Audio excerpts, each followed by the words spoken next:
केंद्र सरकार के कर्मचारियों और पेंशनर्स के लिए महंगाई भत्ते को लेकर एक अहम अपडेट सामने आया है। नमस्कार, मैं हूं आपके साथ सृष्टि शेखर पांडे और आप देख रहे हैं न्यूज़ 18 का डिजिटल प्लेटफॉर्म। लेबर ब्यूरो ने दिसंबर 2025 का all India consumer price index industrial workers जारी कर दिया है, जो 148.2 पर स्थिर बना हुआ है। इस डेटा के आधार पर यह अनुमान लगाया जा सकता है कि आगामी डीए बढ़ोतरी 2% हो सकती है।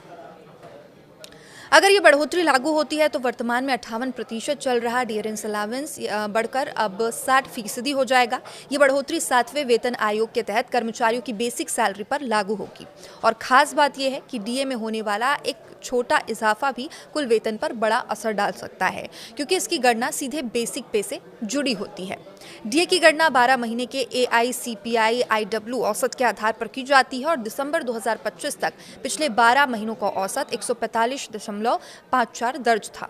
7वें वेतन आयोग के तय फॉर्मूले के अनुसार इस औसत को 2001 के बेस ईयर से जोड़ने के लिए 2.88 फैक्टर का इस्तेमाल किया गया और इस कैलकुलेशन से डीए करीब 60.34% निकलता है, जिसे राउंड फिगर में 60% माना जाता है।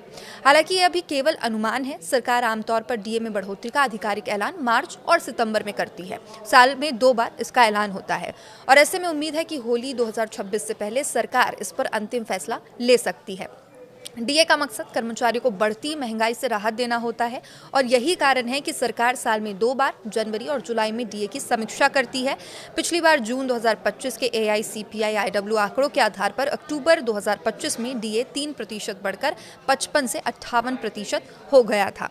अगर सैलरी पर असर की बात करें तो उदाहरण के तौर पर अगर किसी कर्मचारी की बेसिक सैलरी 50,000 रुपये है तो 58% डीए के हिसाब से उसे 29,000 रुपये डीए मिल रहा है और 60% डीए लागू होने पर यह राशि 30,000 रुपये हो जाएगी। यानी हर महीने करीब 1,000 रुपये का सीधा फायदा होगा और सालाना 12,000 रुपये का अतिरिक्त उनकी आमदनी हो जाएगी।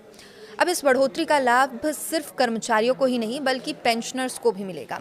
उनके लिए डियरेंस रिलीफ में भी 2% की बढ़ोतरी की संभावना है। कुल मिलाकर ये संभावित डीए हाइक लाखों परिवारों के बजट को थोड़ी राहत देने वाला साबित हो सकता है।